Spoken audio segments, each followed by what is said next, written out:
कहानी की शुरुआत एक लड़की लैन से होती है जो कि खुद को जख्मी हालत में जंगल के रास्ते भागते हुए पाती है। उसके पीछे बड़े ही भद्दे और खतरनाक मॉन्स्टर लगे होते हैं जो कि उसे पकड़कर खत्म करना चाहते हैं। लैन भागते भागते सोचती कि शायद से मेरा छोटा भाई बीस्ट को लाने में सफल हुआ होगा या फिर नहीं, पर वो कुछ और सोच भी नहीं पाती कि एक मॉन्स्टर तेज जंप करके उसके ऊपर गिर जाता है और उसे भी गिरा देता है। उसके बाद सब मॉन्स्टर उसको चारों तरफ से घेर लेते हैं और ऐसा लगता है कि लैन की आखिरी रात आ गई है, आज वो उनका शिकार बनने वाली है। लेकिन जैसे ही एक मॉन्स्टर अपने दांत उस पर गड़ाने वाला होता है तभी हवा को चीरकर एक भाला आकर गिरता है। भले ही वो भाला सीधा मॉन्स्टर को नहीं लगता, पर उसकी आवाज और तेज स्ट्राइक मॉन्स्टर को डराकर पीछे हटने पर मजबूर कर देता है। अगली पल हमें एक वॉरियर का ग्रुप दिखाया जाता है जो कि बड़े बड़े भेड़ियों पर सवार होकर लैन की तरफ आते हैं। उन सब के बीच में खड़ा होता है उनका लीडर वैंग। वो अपने वॉइस कमांडर को कहता है कि मुझे खुद इस सिचुएशन को संभालने दो। फिर वैंग अपना हाथ उठाता है और एक पावरफुल आइस स्पेल कास्ट करता है। जैसे ही उसका जादू एक्टिवेट होता है एक शक्तिशाली ठंडी हवा चारों तरफ फैल जाती है। सब वॉरियर्स उसे देखकर बहुत ही हैरान हो जाते हैं क्योंकि एक ही पल में वैंग मॉन्स्टर को अपने अटैक से खत्म कर देता है। रात को वैंग सो रहा होता है और उसके सपने में एक सुंदर औरत आती है जो कि मुस्कुराते हुए उससे कहती है कि अब से हम दोनों पति पत्नी हैं। वैंग उससे कुछ और पूछना चाहता है लेकिन उसी वक्त उसकी नींद खुल जाती है। आँख खुलते ही उसके सामने वॉइस कमांडर का मोटा और चिपका हुआ चेहरा होता है। वो मजाक करते हुए वैंग से कहती कि जो लड़की हमने बचाई थी वो तुमसे मिलना चाहती है, क्या हम उसे कब्ज को खिला दें? ये सुनकर वैंग गुस्से से कहता है कि तुम पागल हो क्या, और वो तुरंत उठकर लैन से मिलने के लिए निकल पड़ता है। दूसरी तरफ लैन लीडर के सुंदर और सजाए गए घर को देखकर बहुत ही हैरान होती है। उसके दिल में आता है कि शायद से ये लीडर बहुत ही अमीर होगा। तभी वैंग अंदर आता है, अपने थ्रोन पर बैठता है और लैन की तरफ गौर से देखता है। उसे लगता है कि लैन बहुत ही खूबसूरत है। फिर वो ऑर्डर देता है कि इस लड़की के लिए एक कंफर्टेबल चेयर लाओ ताकि वो आराम से बैठ सके। लैन भी वोंग को देखकर सोचती है कि ये सच में बहुत ही अलग और खास इंसान है। वैंग उससे पूछते है कि तुम अपने छोटे भाई बहन से मिली? लैन हाँ में सर हिलाती है और उसका शुक्रिया बोलती है कि उसने उसकी जान बचाई। लेकिन वैंग अगला सवाल करता है कि तुम लोग नॉर्थन वेंडलिस जैसे खतरनाक जंगल में क्या कर रहे थे जब तुम्हारे पास इतनी शक्ति भी नहीं थी? लैन थोड़ा सा उदास होते हुए बताती है कि वो लोग एक रेयर बीस्ट कोर की तलाश कर रहे थे और ये कोर एक व्हाइट ओफेन बर्ड मॉन्स्टर से होता है जो कि हमारे सेक्ट लीडर की बीमारी को ठीक कर सकता है। वैंग ये सुनकर मुस्कुराता है और कहता है कि मेरे पास ऐसे बहुत ही सारे बीस्ट कोर हैं और मैं तुम्हें एक दे सकता हूँ, लेकिन इसकी एक शर्त होगी, ये फ्री में नहीं मिलेगी। तुम में से एक को यहाँ पर रुककर अगले 6 साल तक मेरी सेवा करनी होगी और बाकी 2 लोग कोर लेकर अपने घर लौट सकते हैं। लैन कुछ पल सोचती है और फिर हिम्मत करके कहती है कि मैं यहाँ पर रुकूंगी ताकि तुम्हारा एहसान चुका सकूं। ये सुनकर वैंग थोड़ा मुस्कुराता है और वो कहता है कि तुम्हारे भाई बहन ने भी तुम्हारी ही तरह का फैसला लिया था। फिर अपने वॉइस कमांडर को ऑर्डर देता है कि लैन के छोटे भाई बहन को बीस्ट कोर के साथ एक शिप में साउथ भेज दो। वैंग दिल ही दिल में सोचता है कि लैन बहुत ही ज्यादा भोली और एक नेक दिल है, लेकिन दुनिया इतनी आसान नहीं है। उसने तय किया था कि वो लैन को थोड़ा सा सिखाने वाला है ताकि वो और स्ट्रॉन्ग बन सके। अगला सीन शुरू होता है जहाँ पर वैंग अपना परिचय देता है। वो कहता है कि मेरा असली नाम शिंग बी है, लेकिन मैंने अपने टाओ नाम वोंग रखा है। फिर वो लैन से उसका नाम पूछता है। लैन हल्की सी मुस्कान के साथ कहती है कि मैं तो एक आम से लड़की हूँ। फिर वो अपनी बात बताती है कि वो छोटी सी उम्र से विंड मून सेक्ट की डिसिबल और अपने मास्टर जोंग के ऊपर लगभग 30 साल से ट्रेनिंग कर रही है। वो अपने सेक्ट के बारे में अभी कुछ और कहने वाली होती है कि तभी वुहान बीच में बोल पड़ता है। वो लैन की बात का मजाक उड़ाते हुए कहता है कि तुम्हारा सेक्ट एक छोटा सा है, नो नेम सेक्ट, जिसमें कि ना कोई बड़ा टैलेंट है और ना ही कोई शक्ति। तुम खुद भी अभी सिर्फ 40 साल की उम्र में हो और अभी तक कुछ खास सीखा भी नहीं। लैन हिम्मत करके बोलती कि मेरे मास्टर ने कहा था कि अगर कोई स्टूडेंट कोर कंडेंसेशन स्टेज तक पहुँच जाए तो वो 1000 साल तक जी सकता है। पर फिर से वुहान उसकी बात को काट देता है और कहता है कि मुझे सब कुछ पता है। कल्टीवेशन के 2 मेन टाइप होते हैं, एक स्पिरिचुअल और एक फिजिकल। तुम्हारी बर्ड क्यूआई बहुत ही वीक है, इसलिए तुमने स्पिरिचुअल पाथ को चुना, लेकिन अभी तक तुम उधान भी नहीं भर पाई। मतलब तुम गोल्डन कोर स्टेज से भी बहुत ही नीचे हो। और ये सब सुनकर लैन थोड़ा सा शर्माती है, नीचे देखती है और धीरे से एक्सेप्ट करती है कि मैं अभी सिर्फ ओरिजिन रिटर्निंग स्टेज की बिगिनर हूँ। वुहान फिर मजाक उड़ाता है और कहता है कि तुम बहुत ही वीक हो। ये बात लैन को अंदर से बहुत ही चोट पहुंचाती है और गुस्से और उदासी में बोल पड़ती है, क्या मैं इतनी बेकार हूँ? फिर वो अपने गम सुनाने लगती है, कहती है कि मैंने 10 साल तक एल्केमी प्रैक्टिस की, लेकिन अभी भी मैं अपना फर्नेस उड़ा नहीं पाई हूँ, जैसे कि कोई नूब हो। मेरी टैलेंट तो एक नए स्टूडेंट से भी बहुत ही कम है और मैं इतनी बेकार हूँ कि अपने मास्टर के सामने थोड़ा सा क्यूट एक्ट भी नहीं कर पाई। इतना कहकर लैन के आंखों से आंसू निकल पड़ते हैं और वो जमीन पर घुटनों के बल गिर जाती है। रोते हुए कहती कि काश मैंने अपनी माँ की बात मान ली होती और एक नॉर्मल इंसान से शादी कर ली होती।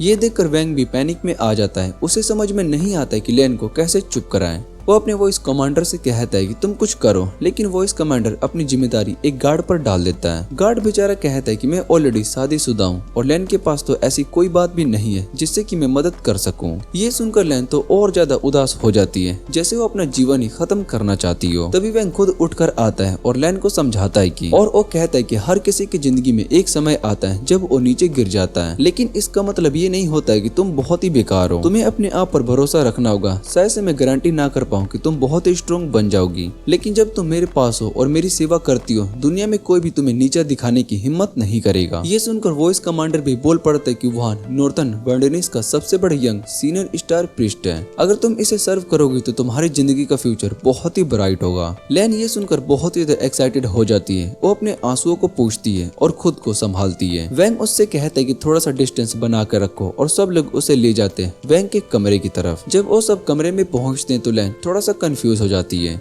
वो वैंग से पूछती है क्या हमें सबके सामने ये सब करना होगा। उसके दिमाग में आता है कि शायद से उसके ट्राइब का कोई अजीब सा रिचुअल है। ये सोचकर वो थोड़ा ऑकवर्ड स्माइल करते हुए सीधा वैंग के बेड पर जम कर जाती है, जैसे कि वो एक छोटी सी भोली मछली हो। अगला सीन शुरू होता है जहाँ पर वैंग थोड़ा सा क्यूरियस होकर लैन से पूछता है कि वो यहाँ पर क्या कर रही थी। फिर वो उससे कहता है कि पहले तुम मेरा हाथ छू कर देखो। जैसे ही लैन उसके हाथ को पकड़ती है, एक जबरदस्त शॉक वैंग के पूरे शरीर में गुजर जाता है। उस झटके की वजह से वो जमीन पर गिर जाता है जैसे किसी ने उसे जोर से धक्का दिया हो। थोड़ी देर के बाद हम देखते हैं कि वैंग अपने घर के बाहर बैठा होता है। नीचे कुछ सुंदर लड़कियां गुजर रही होती हैं, जो कि उसे देखकर हाथ हिलाती है। वैंग उन्हें देखता है पर उसके चेहरे पर उदासी होती है। दिल में सोचता है कि मुझे बस अपनी इस अजीब बीमारी का इलाज करना चाहिए, चाहे कुछ भी करना पड़े। तभी लैन उसके पास आ जाती है। वैंग हल्का सा गुस्से में कहता है कि इस टॉपिक पर बात मत करो। फिर वो अपनी उंगली चाटता है और अपने आदमियों को बुलाता है। कुछ ही पल में एक कोजी कुर्सी, मिठाई और थोड़ा सा कंफर्ट उसके पास सजा दिया जाता है। फिर वो लैन से कहता है कि मैं एक दिन ह्यूमन रिलेम में जाना चाहता हूँ। उस वक्त तुम मेरे साथ जाओगी और मुझे सब कुछ बताओगी, वहाँ के कल्टीवेशन मेथड्स,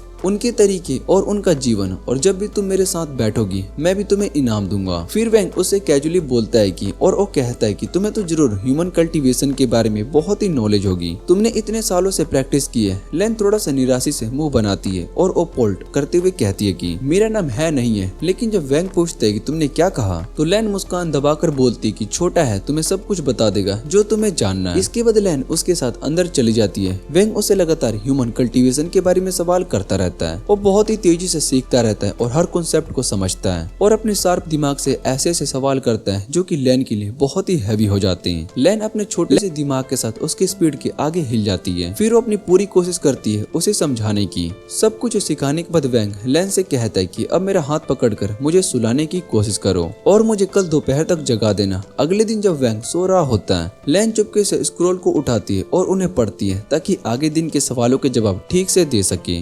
लेकिन बेचारी खुद ही किताबों को पढ़ते पढ़ते सो जाती है। सुबह वैंग उठता है और लैन को सोते हुए देखकर मुस्कुराता है। वो मजाक में कहता है छोटी सी है तो बहुत ही लेजी निकली। लैन अभी संभाल भी नहीं पाती कि वैंग का शरीर अचानक से स्पिरिचुअल एनर्जी अब्सॉर्ब करने लगता है। ये देखकर लैन बहुत ही हैरान हो जाती है, पर थोड़ी देर में उसके अंदर प्रॉब्लम शुरू हो जाती है। उसका शरीर हिलने लगता है, उसके मुंह से खून निकलता है और वो कल्टीवेशन रोक देता है। उसके दिमाग में आता है कि शायद से उसके स्टार समनिंग टेक्निक्स और ह्यूमन कल्टीवेशन एक दूसरे के साथ कंपैटिबल नहीं है। फिर वो अपने सांस को कंट्रोल करता है और अपने कीवाई का फ्लो रीसेट करने की कोशिश करता है। जैसे ही वो आंखों को बंद करता है, उसके दिमाग में उसकी माँ की आवाज गूंजती है। उसकी माँ टेलीपैथी से स्टार टेम्पल से बात कर रही होती है। वो पूछती कि बेटा तुम ह्यूमन कल्टीवेशन सीखने की कोशिश क्यों कर रहे हो। वैंग जवाब देता है माँ मुझे लगता है कि शायद से इसे मेरी जिंदगी संभल सकती है और मेरी बीमारी का इलाज भी मिल सकता है। माँ गमगीन आवाज में कहती है कि जिंदगी तो किस्मत पहले से ही तय होती है। स्टार लॉर्ड तुम्हें अपनी तकदीर से खेलते हुए पसंद नहीं करेंगे, लेकिन मुझे अफसोस है कि मैं तुम्हारी बीमारी का इलाज नहीं कर पाई। ये कहकर वो उसे रोकने की जगह अपनी ट्रेनिंग को कंटिन्यू करने को कह देती है। इसके बाद हम देखती कि लैन उसे एक आर्टिफैक्ट देती है जो कि उसे स्टारी लॉर्ड की नजर से छुपा कर रखा गया और उसे ट्रेनिंग के टाइम पर संभाल के रखने के लिए कहती है। उसके बाद वैन होश में आता है और लैन को कहता है कि चलो बाहर चलते हैं मेरी दादी को घुमाने के लिए। अब हमें उसकी दादी को दिखाया जाता है जो कि काफी चिल नेचर की होती है। वो वैंग को बताती है कि तुम्हारी पिता अभी तक लॉन्ग हेयर ट्राइब के कामों में बिजी है। फिर दादी कहती है कि आमतौर पर नए चीफ के लिए पहला रिचुअल एक 300 साल पुराने बीस्ट से लड़ाई होती है, लेकिन तुम्हारे पिता ने हमारे लिए 1000 साल पुराना बीस्ट बुलाया है। इस पर वोंग कहते कहता है कि उन्होंने ये सब मेरे भले के लिए किया है। दादी खुश हो जाती कि वैंग ये बात समझ गया। दादी ये भी बताती कि उसने कुछ आदमियों को कहा था कि वो चुपके से बीस्ट को चोट पहुंचा दें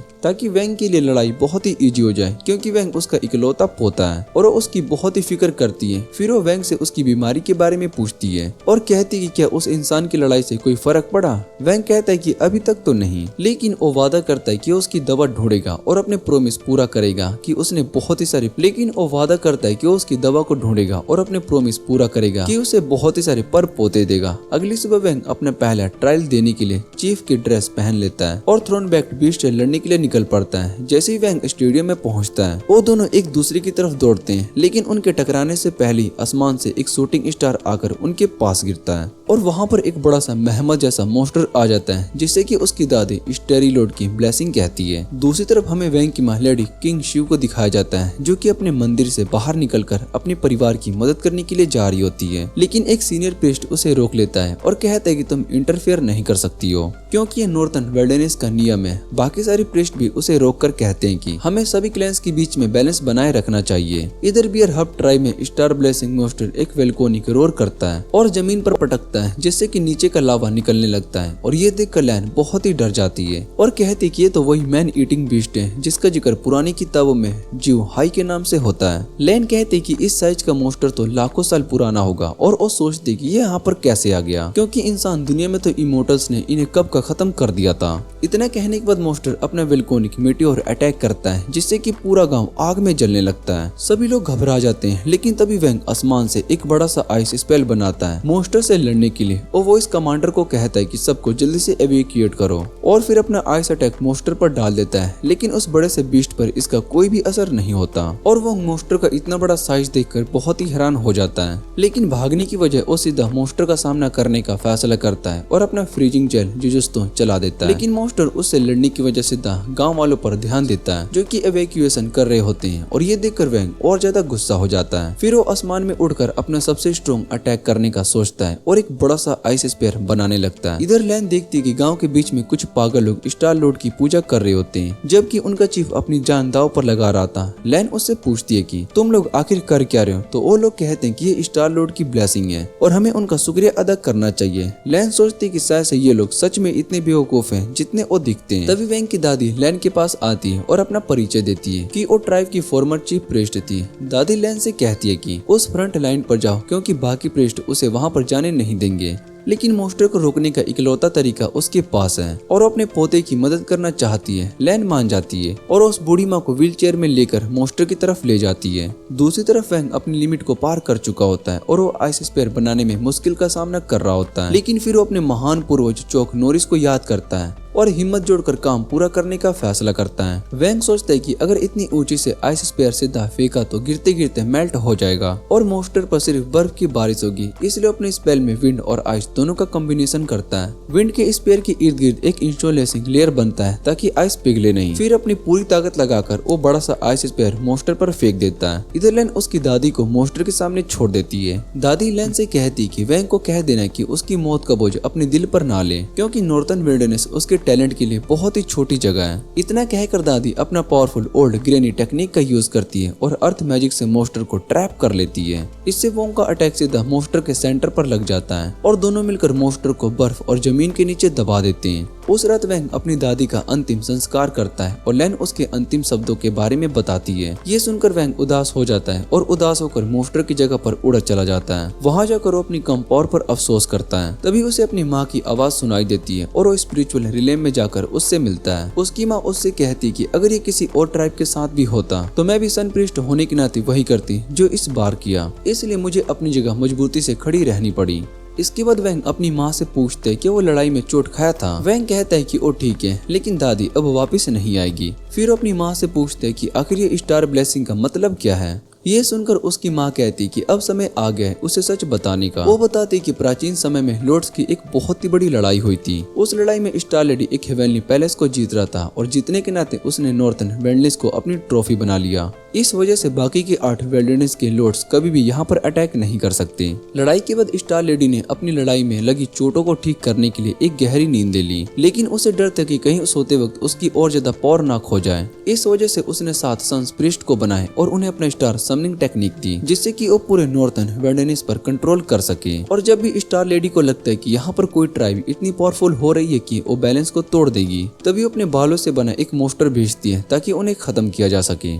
ये सुनकर वैंग अपनी माँ से पूछते कि क्या इसका मतलब ये है कि बैलेंस बनाए रखना ही स्टार लेडी का मकसद है? अगर एक साथ सभी ट्राइब स्ट्रॉन्ग हो जाए तो क्या तब ये ट्रिगर होगा? इस पर उसकी माँ कहते कि इस बारे में वो कुछ भी पक्का नहीं कह सकती, लेकिन वो वैंग को ये जरूर समझाती है कि तुम्हें स्टार लेडी की मर्जी के खिलाफ नहीं जाना चाहिए, क्योंकि तुम अभी उसके सामने खड़े होने के लायक भी नहीं हो। इसके बाद वैंग वापिस से अपनी फिजिकल रिलेम में लौट कर आता है और वो कहता है कि अगर ये स्टार लेडी का ब्लेसिंग है तो मुझे इसे स्वीकार करना होगा, और फिर अपने गाँव वापिस आता है जहाँ उसे अपने गाँव वालों के अंतिम संस्कार में शामिल होना पड़ता है। वहाँ पर हमें पता चलता है कि इस अटैक में 1200 लोग मर गए और लगभग 3500 लोग घायल हो गए। वैंग कहता है कि अगर दादी ने अपनी जान की कुर्बानी ना दी होती तो ये नुकसान और भी बढ़ जाता, और दूसरी प्रीस्ट उसे तसल्ली देती है कि इसमें तुम्हारी कोई भी गलती नहीं है, ये तो बस स्टार लेडी का ब्लेसिंग था। ये सुनकर वैंग उससे कहता है कि क्या तुमने कभी सोचा है कि अगर स्टार ब्लेसिंग हर 100 साल में क्यों होता है और क्यों हमेशा नॉर्थर्न रीजन के सबसे पावरफुल ट्राइब के टारगेट करता है? उसके बाद वैंग एक कहानी बनाता है और सबके सामने कहने लगता है कि स्टार लेडी सभी से प्यार करती है और इसी वजह से वो अपने सबसे कमजोर मोस्टर भेजती है ताकि यहाँ की सबसे पावरफुल ट्राइब को टेस्ट किया जा सके,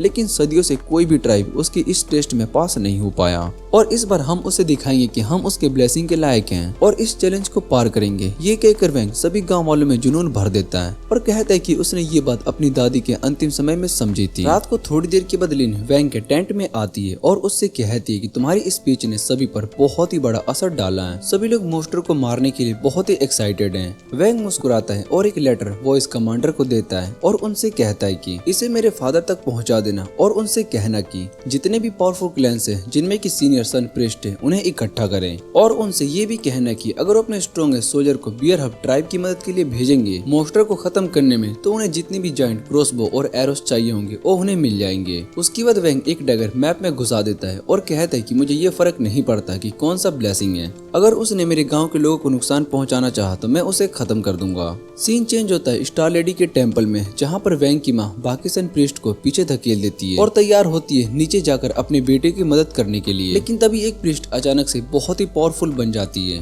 और वैंग की माँ पर एक बिल्डिंग स्पेल को डाल देती है। सब लोग बहुत ही हैरान हो जाते हैं कि उसके पास अचानक इतनी पावर कैसे आ गई। तभी कासू उस स्पेल को तोड़ देती है और कहती है कि स्टार लेडी के खिलाफ हाफ एस्लीप वेल उस प्रीस्ट की बॉडी पर कब्जा कर चुका है। फिर कासू कहते कि इस जन्म में मैंने स्टार लेडी को वर्शिप करने का फैसला किया है, लेकिन मुझे अपनी परिवार की फिक्र है उससे भी ज्यादा। इतना कहकर अपने स्टार समनिंग टेक्निक का यूज करती है और उस प्रीस्ट को फ्रीज कर देती है। उसके बाद वो सभी से कहती कि आज से हम नॉर्थर्न वेल्डरनेस के साथ होंगे और उन्हें हम अपना फुल सपोर्ट देंगे। अगली सुबह हम बियर हग ट्राइब के लीडर सेंगेन को देखते हैं, जो सभी गेदर सोल्जर को बता रहा होता है कि इस बैटल की कमांड उसका बेटा वोंग करेगा। वैंग सभी को थैंक्स कहता है और सिचुएशन को समझाता है और फिर उन्हें ले जाता है मोस्टर को फाइट करने। सिंह हान सबसे पहले जम करके मोस्टर के हेड पर स्ट्राइक करने की कोशिश करता है, लेकिन मोस्टर एक बड़ा सा मिट्टी समन करता है और उसे एक मक्खी की तरह उड़ा देता है। उसके बाद बिग वेव क्लैन का लीडर भी अपनी पावर दिखाने के लिए आगे आता है, लेकिन उसको भी वैसे ही गिराया जाता है, जिसे देखकर बहुत ही हंसता है। फिर दोनों एक साथ मोस्टर पर अटैक करने के लिए जंप करते हैं, बिल्कुल ऐसे जैसे दोनों का दिमाग बहुत ही पैदल हो। वो ऊपर से उन्हें देखकर फेस फ्लेम कर लेता है और वो कहता है कि हमें इस इन्यूटल अटैक में मोस्टर को मैक्सिमम डैमेज देना होगा ताकि वो हमारे ऊपर वापस अटैक करें।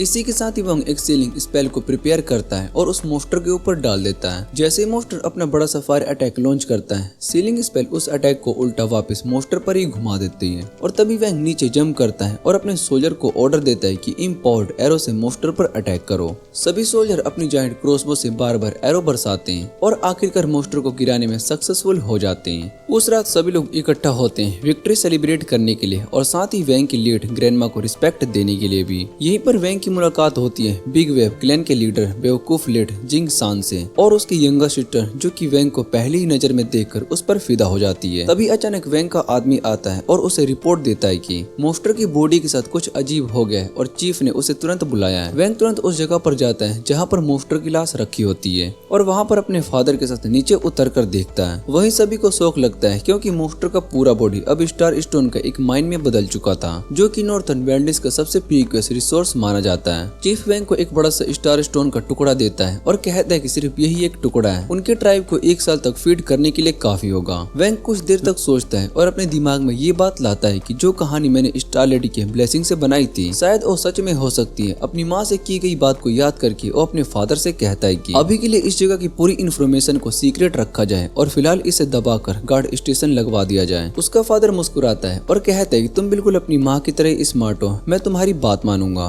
बाद में वैंग अपने कमरे में लैन के साथ बात कर रहा होता है। लैन बात ले रही होती है और वो कहती है कि अगर हम एक इफेक्टिव हंटिंग मैकेनिज्म बना पाए तो हम इस स्टार लेडी ब्लेसिंग को और भी अच्छे से यूज कर सकते हैं। वो मजाक में ये भी कहती है कि अगर मोस्टर स्टार लेडी के बालों से बना है तो क्या होगा अगर हमें बहुत ही सारे ब्लेसिंग मिले। और स्टार लेडी एक दिन बोल्ड होकर उठ बैठी। तभी वैंग उसे चुप रहने के लिए कहता है क्योंकि वॉइस कमांडर उसके रूम में आकर बैठ जाता है और वैंग के साथ ड्रिंक करने लगता है। मोटा वॉइस कमांडर वैंग को बताता है कि उन्होंने बाकी ट्राइब्स को प्रोमिस्ड क्रॉसबो दे दी है उनकी हेल्प के बदले में, लेकिन वो परेशान होता है और वो कहता है कि हमने इतनी इंपॉर्टेंट चीज उन्हें ब्लैक फ्राइडे के सेल में क्यों बांट दी। वैंग उसे कामली रिप्लाई करता है और कहता है कि किड्स लाइक हम समझ नहीं पाएंगे इसके लॉजिक को। फिर वॉइस कमांडर उसे बॉर्डर कॉन्फ्लिक्ट के बारे में बताता है जो लैन घारी ट्राइब के साथ चल रहा है और ये सुनकर मोटा कमांडर गुस्से से खड़ा हो जाता है और कहता है कि वो ट्राइब असल में हमारे क्रॉसबो के पीछे थी और अब उन्हें सबक सिखाना चाहिए। वैंग उसे समझाता है और शांति की बात करता है, लेकिन वॉइस कमांडर फिर एक और शॉकिंग बात बताता है कि प्रिस्ट को ऑर्डर मिला है कि वो स्टार लेडी के एक नए सेक्ट में ज्वाइन हो जाए और वो चिंता करता है कहीं वो सेक्ट उन पर ओवर पावर ना हो जाए। लेकिन वैंग बिल्कुल कूल रहता है और कहता है कि सब कुछ उसे हैंडल करना होगा। वॉइस कमांडर वहाँ से जाने लगता है और टीजिंग टोन में कहता है कि वैंग के फादर ने उसके लिए एक बैंक्वेट में सरप्राइज रखा है, लेकिन वो भी बताएगा नहीं।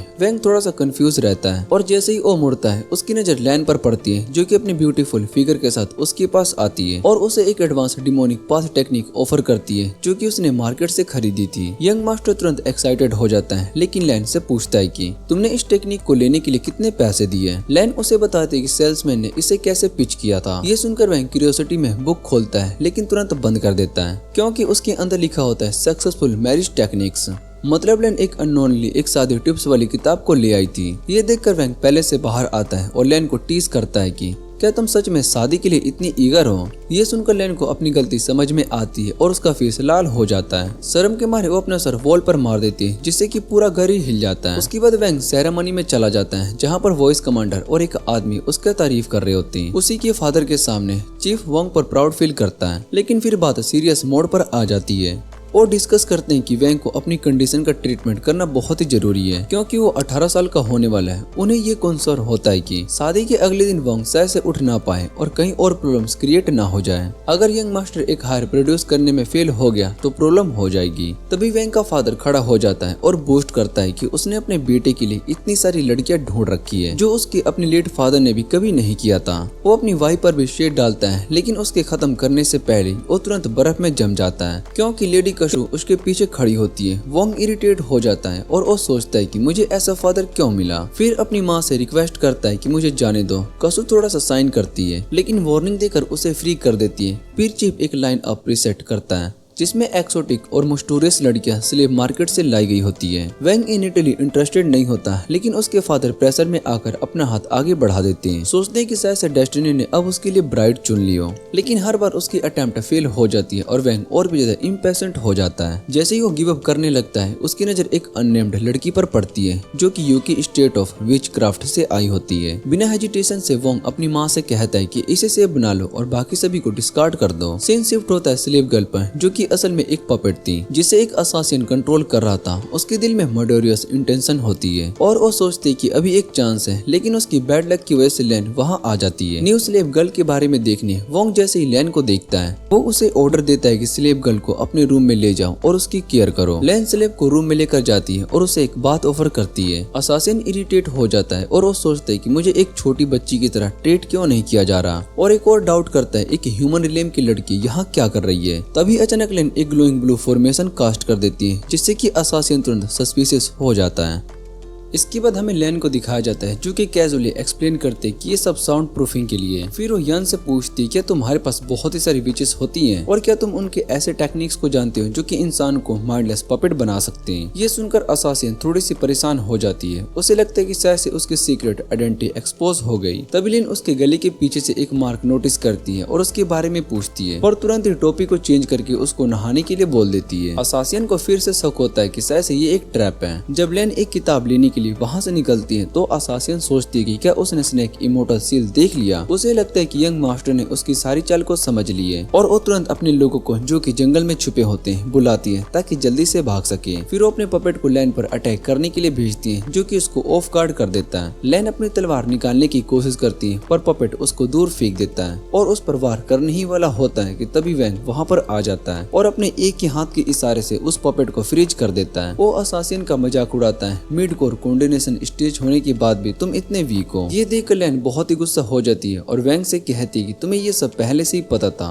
वोंग फिर बताता है कि उसने लैन की मासूमियत का यूज करके असली असासिन को एक्सपोज कर दिया। उसके बाद वो एक ग्लोइंग स्पीयर निकालता है और स्टार समनिंग स्पेल करता है जिससे कि एक वो वेल्डिंग स्पिरिट लेडी समन हो जाती है। वो स्पिरिट लेडी तुरंत अपने बर्फ का तीर चलाती है और भाग रहे असासिन को कैप्चर कर लेती है। अगले ही पल हमें दिखाया जाता है कि सभी बाउंटी असासिन पकड़ लिए गए होते हैं और उनका लीडर यंग मास्टर के सामने लाया जाता है। पहले तो वो रिसिस्ट करती है, जब वांग उसके एक्सक्यूजन का ऑर्डर देता है तो वो अपनी जान की भीख मांगने लगती है। वो सच बोल देती कि ये असासिनेशन वेस्ट वर्ल्डनिश ट्रेडिंग गिल्ड के लॉन्ग हेयर ट्राइब ने करवाया था और वो स्वेर खाती कि वो यंग मास्टर के लिए कुछ भी करेगी। ये सुनकर वैन के चेहरे पर एक स्मारक गिन आ जाता है और वो कहता है कि तुम जिन चीजों की बात कर रही हो। जब वो लड़की एक लिविड विंग देती है तो वो वोंग तुरंत उसको बंदी बनाने का ऑर्डर देता है और कहता है कि वो ऐसे गिरे हुए काम के लिए बना ही नहीं है। यहाँ तक कह देता है कि अगर उसकी बीमारी ना होती तो ऐसे कमजोर रास्ते पर नहीं जाता। उसके बाद वांग अपने वॉइस कमांडर को चुपके से ऑर्डर देता है कि ये खबर फैला दो कि विच को उसकी माँ ने पकड़ा है, उसने नहीं। फिर वो सजेस्ट करता है कि अब सही क्लैंस को इकट्ठा करना चाहिए ताकि लॉन्ग हेयर ट्राइब को खत्म किया जा सके और उसके टेरिटोरी में सभी इक्वली बनती जा सके। सीन चेंज होता है और वैंग फिर से डीमन रिलेम में अंदर आता है। वहाँ पर वही मिस्टीरियस औरत उसको बुलाती है और उसे होबी कहकर गले लगा लेती है। फिर वो उसके गले में अपने दांत को गड़ा देती है जैसे कि वो कोई वैम्पायर हो। उसके बाद वो एक क्रिप्टिक रिमार्क करके गायब हो जाती है। अब ज्यादा वक्त नहीं बचा था। ये देखकर वैंग एकदम से झटके से उठ जाता है। अगला सीन शुरू होता है जहाँ पर यंग मास्टर एक कैरेज के अंदर होता है जो कि मार्केट की तरफ जा रही होती है। उसके चेहरे पर एक घबराहट साफ दिखाई दे रहा होता है क्योंकि उसे लगता है कि शायद से उसकी बीमारी तक ताल्लुक उस डीमन वाली औरत या फिर उस कर्ज से ही हो सकता है। जब कैरिस मार्केट के पास पहुंचती है तो वैंग अपने सभी लोगों को ऑर्डर देता है कि वो पीछे ही रुक जाए। वो अकेला ही मार्केट को सर्वे करेगा। वॉइस कमांडर और लिन दोनों ही कंसर्न दिखाते हैं पर वोंग उन्हें कहता है कि चिंता मत करो। उसके बाद वोंग अपना रुख बदल लेता है और एक स्मेली कॉमनर की तरह डिस्ग्यूज कर लेता है। वो अपने ऊपर थोड़ा सा शराब भी गिरा लेता है और लिन से कुछ स्पिरिट कोर्स मांग रहा होता है, अपने पास रख लेता है। फिर उन्हें स्ट्रिक्ट ऑर्डर देता है कि उसका पीछा ना करें। मार्केट में पहुंचकर वैंग खाने का ऑर्डर देता है। तभी उसकी नजर एक ग्रुप पर पड़ती है जो कि बाहर इकट्ठा होती है। उसके बीच एक लड़की लिन खड़ी होती है जो कि तुरंत ही उसका ध्यान खींच लेती है। जब दोनों की आंखें खुलती है तो वैंग सोचता है कि वही लड़की है जो कि उसके सपनों वाली दुल्हन थी। तभी उसका खाना आ जाता है और पास ही एक ग्रुप ह्यूमन कल्टीवेटर्स बैठा जाता है। वो लोग बियर हक क्लैन के बारे में बात कर रहे होते हैं। वैंग चुपचाप उनकी बातें सुनता है और उसको एक नाम सुनाई देता है, मास्टर यूडा। ये नाम उसको अजीब तरह से फेमिलियर लगता है और उसे याद आता है कि जोंग उसके छोटे वाले पुराने मास्टर हुआ करते थे। फिर वो ह्यूमंस अपने बीच में ही डिस्कस करते हैं कि क्या यंग मास्टर यानी कि वोंग वाकई में इतना डिस्पीकेबल है। उनमें से कुछ तो उसको सबक सिखाने की बात करते हैं। तभी एक आदमी फ्लैशी फ्लोटिंग व्हीकल पर उड़ते हुए आता है और कंप्लेन करता है कि उसे पीछे छोड़ दिया गया। उसकी एंट्री सभी को इग्नोर करके होती है जिससे कि वैंग सोचता है कि शायद से ये भी कोई आउटकास्ट ही होगा। वो आदमी अपना नाम गोमो बताता है और कैजुअली वोंग के पास बैठ जाता है। टेलीपैथी का यूज करके वोंग से कहता है कि वो ब्लिंक करके रिस्पॉन्स करे और मुझे अपना खाना शेयर करो, मैं तुम्हें पैसे दूंगा। वैंग अपना नाम हुआई बताकर एक्ट करने लगता है और उसे समझ में आता है कि गोमो असल में लड़कियों को ढूंढ रहा है टाइम पास के लिए। लेकिन उसे कुछ कहने से पहले वोंग जोर से चिल्लाता है, मैं तुम्हारी मदद नहीं कर सकता हूँ, और सबके सामने गोमो की सेमलीनेस एक्सपोज कर देता है। ये सुनकर आसपास के सब लोग गोमो पर गुस्सा हो जाते हैं और उसको कहते हैं कि तुम अपना मजा खुद ढूंढ लो, हम अपना काम करेंगे। गोमो कहने लगता है कि उसके हॉबीज कभी काम के बीच में नहीं आएंगे, लेकिन सब उसकी बात को इग्नोर करके तुरंत चले जाते हैं और एक पल में गायब हो जाते हैं। ये देखकर वोंग भी फैसला करता है कि अब उसे वापिस से अपने पैलेस में लौट जाना चाहिए। दूसरी तरफ ह्यूमन कल्टीवेटर जो कि बिग वेब क्लैन का लीडर फेबर पानी में फेल हो गए, अब बियर हक क्लैन की तरफ निकल जाते हैं कि शायद से वहाँ पर बेहतर हॉस्पिटलिटी मिल जाए। तभी लेन अपने मास्टर जोंग को देख लेती है और वो तुरंत भागकर उसके गले लग जाती है। फिर वो उसको बहुत ही प्राइज करने लगती है कि वांग ने उसकी कितनी केयर करता है और उसकी कितनी केयर करता है। जूडोंग के लिए एक शिष्य वोंग पर इल्जाम लगाया है कि उसने उस पर लव पोशन यूज किया है, लेकिन मास्टर ने इसे नजरअंदाज कर दिया और कहा कि वोंग तो एक जेंटलमैन लगता है जो अपनी कैरेक्टर दिखाने के लिए बस देखता है। ग्रुप ने डिसाइड किया कि वोंग से मिलेंगे, पर उन्हें ये नहीं पता था कि वोंग ऑलरेडी उनका इंतजार कर रहा है और चुपके से उनका अप्रोच ऑब्जर्व कर रहा होता है और एक इंसान का शेडी बिहेवियर पकड़ लेता है। फिर ह्यूमन रिलेम के गेस्ट वोंग के पैलेस में एंटर करते हैं। लेडी लिंग एक फ्लावर इफेक्ट के साथ आती है जो कि उसके पैरों के नीचे खिलता है। गमो जो कि एक परवेट है थोड़ा सा डिसअपॉइंटेड होता है क्योंकि वहाँ पर कोई भी नेटिव वीमेन नहीं होती है। बाकी लोग पैलेस की ग्रैंडर और गार्ड्स की शक्ति के बारे में चुपके से बातें करते हैं और स्पेक्यूलेट करते हैं कितना फॉर्चूनेट है कि वोंग उसके साइड में है, लेकिन लिन उसकी इस बात को तुरंत रोक देती है। इस बीच जो शिष्य वोंग की इंसल्ट कर चुका था वो वॉइस कमांडर और उसके दूसरे लोगों द्वारा कॉन्क्यूर और बुली किया जाता है। वैन अपने गेस्ट से पूछते हैं कि वो लोग यहाँ पर क्यों आए हैं। जिमो कैजुअली और फॉर्मली बताता है कि वो कोई हैरम नहीं चाहते और बस फ्रेंडशिप के लिए यहाँ पर आए हैं। यंग मास्टर मजाक में जिमो को याद दिलाता है कि वो कितना डिस्परेट था वीमन ढूंढने और जिमो को ऑफ गार्ड कर देता है। जिमो वोंग को ह्यू के रूप में पहचान लेता है और वो पूछते कि डिस्क्यूज में कौन था। वैंग कैजुअली रिप्लाई करता है कि बस मजे ले रहा था और अगर ऑफेंड किया हो तो सॉरी। ब्लिंक उसके एटीट्यूड से सरप्राइज होकर देखती कि उसमें वो साइड है जो उसने एक्सपेक्ट किया था। दोनों पार्टीज फाइनली अपने आप को इंट्रोड्यूस करते हैं। गिमो लेडी लिन की तारीफ करता है और वो कहता है कि वो हेवनली फेरी सेक्ट की प्रोडिजी है और रैपिड अचीवमेंट्स के लिए प्राइज मिलना चाहिए। गेमो फिर बताता है कि वो विजिट में क्यों आए और रिफाइनिंग मटेरियल्स चाहते हैं। अपनी वॉर के against heavenly palace Wong discount देने की बजाय कंपेंसेशन डिमांड करता है। आर्गुमेंट होता है कि नॉर्थ वेल्डनेस स्टार लेडी द्वारा प्रोटेक्ट किया गया है। लिंग वोंग की अथॉरिटी चेंज करती है। लिंग वोंग की वॉइस कमांडर कंफर्म करता है कि उसके पास फुल कंट्रोल है और मदर की ग्रेटनेस की तारीफ करता है। वैंग के क्वेश्चन को टर्न करके पूछते हैं कि कौन सीक्रेटली लिन को प्रोटेक्ट करता है। लिन डिनाई करती है कि उसका कोई सीनियर है, लेकिन जिमो एक ओरिगामी रिलीज करता है जो कि गार्डियन को एक्सपोज कर देता है। गेस्ट डिपार्ट करते हैं। लिन वोंग से पूछती है कि उसने ऑफर को क्यों रिफ्यूज किया। वोंग बताता है कि वो चाहता है कि पहले वो टेस्ट करे फिर ही ट्रस्ट करे। वो अपना प्लान शेयर करता है कि मिनरल कंसोर्शियम बनाया जाएगा जिससे कि मेजर क्लेंस की माइनिंग प्राइस यूनिफाई हो सके।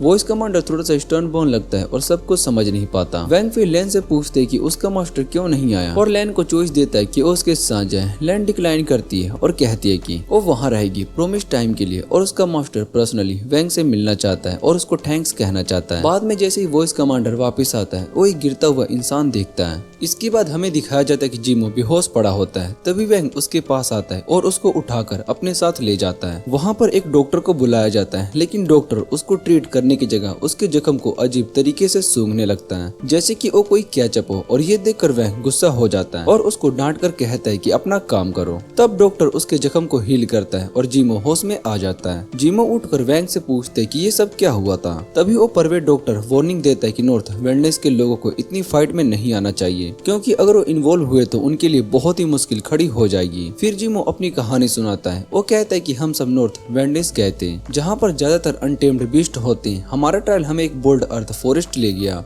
जो कि 1000 साल पुराने बीस्ट का टेरिटोरी था। हमने अपनी स्ट्रेंथ को ओवर एस्टिमेट किया था और वहाँ उनके एक अगली लोड मोस्टर से एम्ब्यूज कर लिया। उस मोस्टर की पावर इतनी ज्यादा थी कि हम सब उसके सामने टिक भी नहीं पाए थे। जब लेडी लिंग खतरे में थी तब हमारे सीनियर ने आकर उस बीस्ट को ब्लास्ट किया और थोड़ा सा दूर फेंक दिया, लेकिन वो बीस्ट बहुत ही टफ था इसलिए हमें भागना पड़ा। वैंग लिंग जैसे पहले वोंग के सोल्जर ने बुली किया था। उस फाइट में ट्रेजिक मौत मर गया था। जिमो मुश्किल से बचकर निकल पाया। वैंग जिमो को रेस्ट करने के लिए अंदर छोड़कर खुद बाहर निकल जाता है। तभी वो परवेट डॉक्टर चुपके से ह्यूमन रिलेम में वापस आने की प्लानिंग करता है। वो सोचता है कि वैंग ने उसकी जान बचाई है इसलिए वो उसका एहसान कभी नहीं चुकाएगा, लेकिन उसे अफसोस होता है कि वो अपने क्लैन की लड़कियों से नहीं मिल पाया। जैसे ही वो निकलने लगता है वुहान उसे पकड़ लेता है और कहता है कि अपने एलआईसी से कॉन्ट्रैक्ट करने का कोई तरीका बताओ। जिमो शर्माकर एक रिंग निकालता है जो कि असल में एक कोल सेट जैसा होता है जिसमें सिर्फ औरतों के कपड़े ही भरे होते हैं और ये देखकर सब बहुत ही हैरान हो जाते हैं। जिमो ऑकवर्डली कहता है कि ये सब गिफ्ट्स हैं। वैंग इस बात पर मजाक बनाता है और उसको स्पेशल लेदर स्कर्ट्स देता है और कन्विंस करता है कि वो यहीं पर रुककर अपने अलायंस की हेल्प करे। उसके बाद सब अपनी जर्नी पर निकल जाते हैं। रास्ते में वैंग जिमो से कहता है कि तुम लेडी लिंग को ढूंढो और मैं साइड से अपनी वॉइस कमांडर हिन के साथ अप्रोच करता हूँ।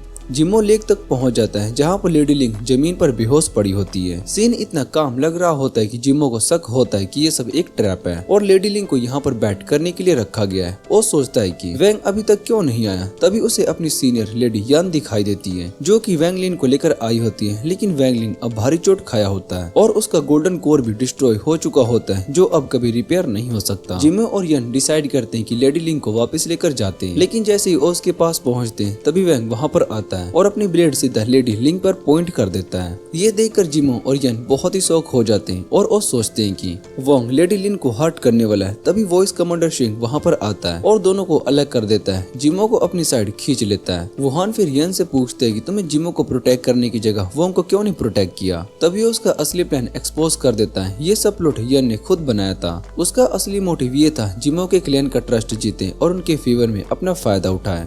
इसके बाद लैन कहती है कि वैंग एक हीरो है और उसकी वजह से इन्फ्लुएंस भी मिल सकता है। लैन बोलता है कि ये सब कहानी काफी अच्छी है, लेकिन अब हमें टाइम वेस्ट नहीं करना चाहिए और जल्दी से बियर हक क्लैन वापस चलना चाहिए। लेकिन तभी वैंग उन्हें रोक लेता है और अपना स्टार समनिंग टेक्निक यूज करता है वैंग लिन पर। वैंग कहता है कि वो अपने घर पर घुसपैठियों को अलाउ नहीं करता और फिर वो वैंग लिन के अंदर छुपा हुआ शेडोई सैवेज बीस्ट और खींचकर बाहर निकाल देता है। उसके बाद वो वॉइस कमांडर को ऑर्डर देता है कि इस बीस्ट का शिकार करो और फिर वो लेडी यन की तरफ मुड़ता है। ये देखकर यन गुस्से से भर जाती है और अपना ओल्ड ग्रेनी ओरा अनलेस कर देती है। जिमो तुरंत वोंग को वॉर्न करता है कि यन की पावर इमोर्टल जितनी स्ट्रॉन्ग है, लेकिन वोंग कामली कहता है कि ये मैटर नहीं करता। ये सुनकर जिमो बहुत ही शॉक्ड हो जाता है और वो सोचता है कि वैंग सच में एक ट्रू और फार्मर है जैसे कि जिनवू है। लेकिन तभी वैंग आगे बढ़ता है और अपनी अल्टीमेट टेक्निक निकालता है, अपनी मॉम को बुलाना और उसे कहना कि प्लीज मुझे सेव कर लो। लेडी लिन को बिल्कुल भी आइडिया नहीं होता है कि यंग मास्टर की मम्मी इतनी पावरफुल है। जैसे ही यन अपना टेक्निक यूज करती है तभी आसमान से कसू आकर अटैक करता है और उसके सारे पॉइंट्स खत्म हो जाते हैं। यन बहुत ही हैरान हो जाती है कि एक छोटे से लड़के ने ये सब उसके साथ कैसे कर दिया। इसके बाद वैंग लेडी लिन को हील करता है और जिमो को कहता है कि तुम भी इस ओल्ड हैंग को हील कर दो। दूसरी तरफ वॉइस कमांडर चिंग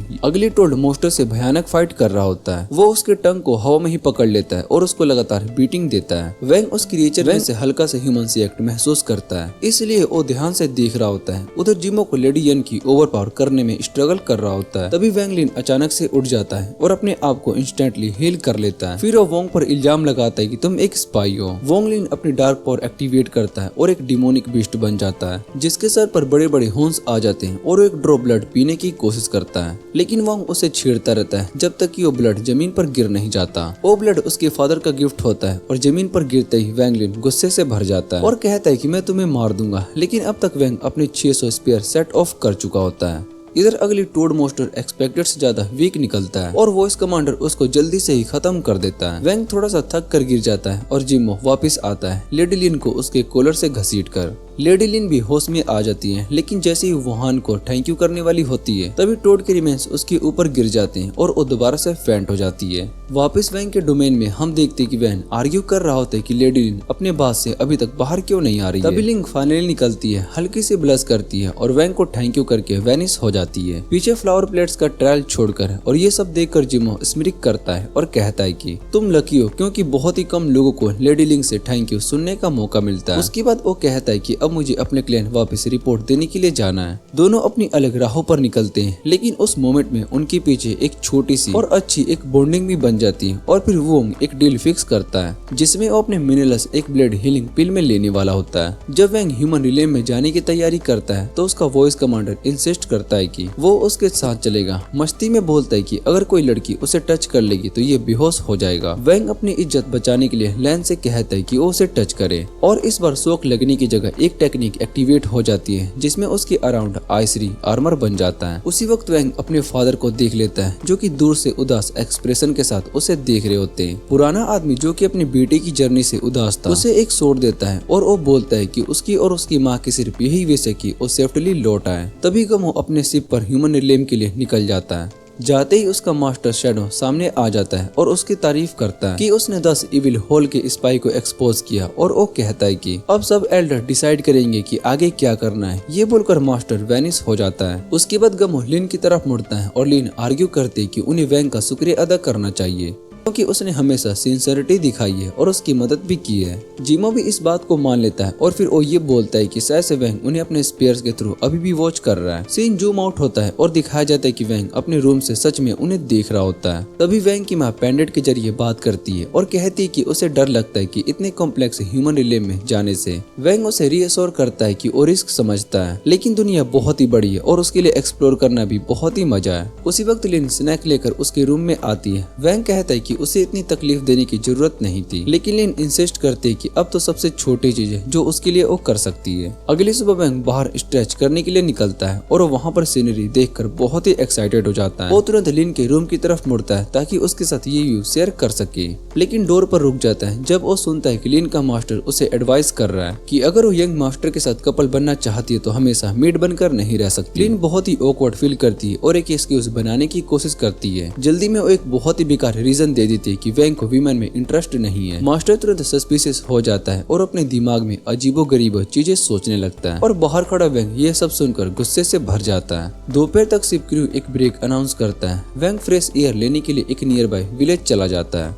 वहाँ पर वो नोटिस करता है कि विलेज के मिनरल्स उसके घर के मिनरल से बहुत ही अलग हैं। वो इधर उधर देख ही रहा होता है, तभी उसकी नजर एक सेल्समैन पर पड़ती है जो कि उसे घूर रहा होता है। वैंग सोचता है कि शायद से वो फोर्सेस हाउस का डिसिपल होगा, लेकिन उसके रिएक्ट करने से पहले सेल्समैन उसके सामने आ जाता है और उसके फेस के सामने औरतों की बीमारी वाला स्क्रॉल घुसा देता है। वैंग बहुत ही कंफ्यूज होकर पूछता है कि उसे ये क्यों दिखाया जा रहा है। तभी सेल्समैन रियलाइज करता है कि उसने गलती से रॉन्ग स्क्रॉल निकाल लिया है। विमेन ट्रीटमेंट गाइड की जगह जब सेल्समैन गलती से मैन वाली जगह औरत का इलाज वाला स्क्रॉल निकाल देता है तो वैंग उसका बहुत ही मजाक उड़ाता है। उसे एक रोकी कहकर बुलाता है। उसे अपनी ड्रेसिंग और पर्सनैलिटी दोनों में बहुत ही इम्प्रूवमेंट की जरूरत है। फिर उसके मुंह पर कुछ पैसे फेंक देता है और वो कहता है कि इसे एक इन्वेस्टमेंट समझ लो। ये बोलकर वैंग वहाँ से निकल जाता है। जब शिप चलने लगती है वही ओल्ड मैन चुपके से शिप पर चढ़ जाता है और बिल्कुल निंजा की तरह वैंग के रूम में आ जाता है। वैंग बहुत ही शौक में आ जाता है क्योंकि वो आदमी जानता था कि वैंग कौन है। ग्रीन करते हुए वो आंख मारकर बोलता है कि अगर वैंग अपना कंडीशन कोर करवाना चाहता है तो उसका कंडीशन वापस ला सकता है। वो अपने इंट्रोडक्शन देता है कि वो एक डॉक्टर है और उसके डिसेबल अभी 3600 साल तक जिंदा रह रहे हैं। ये सुनकर वैंग को समझ में आता है कि ये बूढ़ा स्पेशली उसे ही ढूंढता हुआ यहाँ पर आया है उसकी सो कॉल्ड इलनेस क्योर करने के लिए। वैंग तुरंत हाथ अपना आगे करता है और कहता है कि वो किसी भी एक्सपेरिमेंट के लिए रेडी है, बस उसे हील कर दिया जाए। तभी लिन अपने मास्टर से कहती कि वोंग के लिए चाय सर्व करने के लिए जा रही है, लेकिन उसका मास्टर उसे रोकता है और बताता है कि शिप पर एक गेस्ट है जिसके पास उसे बिल्कुल नहीं जाना चाहिए। लेन उसकी बात को इग्नोर करती है और बाहर निकल जाती है, लेकिन तुरंत ही वहां वो ओल्ड मैन उसके सामने आ जाता है और लिन को तुरंत ही सुला देता है और कैजुअली बोलता है कि उसने बस एक स्पेशल पिल दी है जिससे कि उसकी एफिनिटी इनहेंस हो जाएगी। फिर बिना टाइम वेस्ट किए वो वैंग को पकड़ता है और टेलीपोर्ट करके एक जगह पर ले जाता है। ये देखकर वैंग और भी क्यूरियस हो जाता है। वहां जाकर फाइनली ओल्ड मैन अपना असली नाम बताता है, लाइसोन। वैंग सुनकर बोलता है कि उसे channel legendary imperial of medicine समझ लिया था, लेकिन उसके खत्म करने से पहले ही लाइसोन एक शॉकिंग तुरंत ड्रॉप करता है कि वो सच में चैनल ही है, वही इंपीरियर जो कि 8000 सालों से मैनकाइंड पर रूल कर रहा है। फिर लाइसोन वोंग को अपने एक सिंपल हाउस में ले जाता है, उसके साथ बैठकर खाना खाता है और एक्सप्लेन करता है कि वैंग की ये अजीब बीमारी actually instant battle of immortal से जुड़ी है, इसी वजह से इलाज में मुश्किल है, लेकिन वो एक कल्टीवेशन टेक्निक जानता है जो नेचुरली इसे कोर कर देगी अगर वैंग उसे 9th लेवल तक मास्टर कर ले।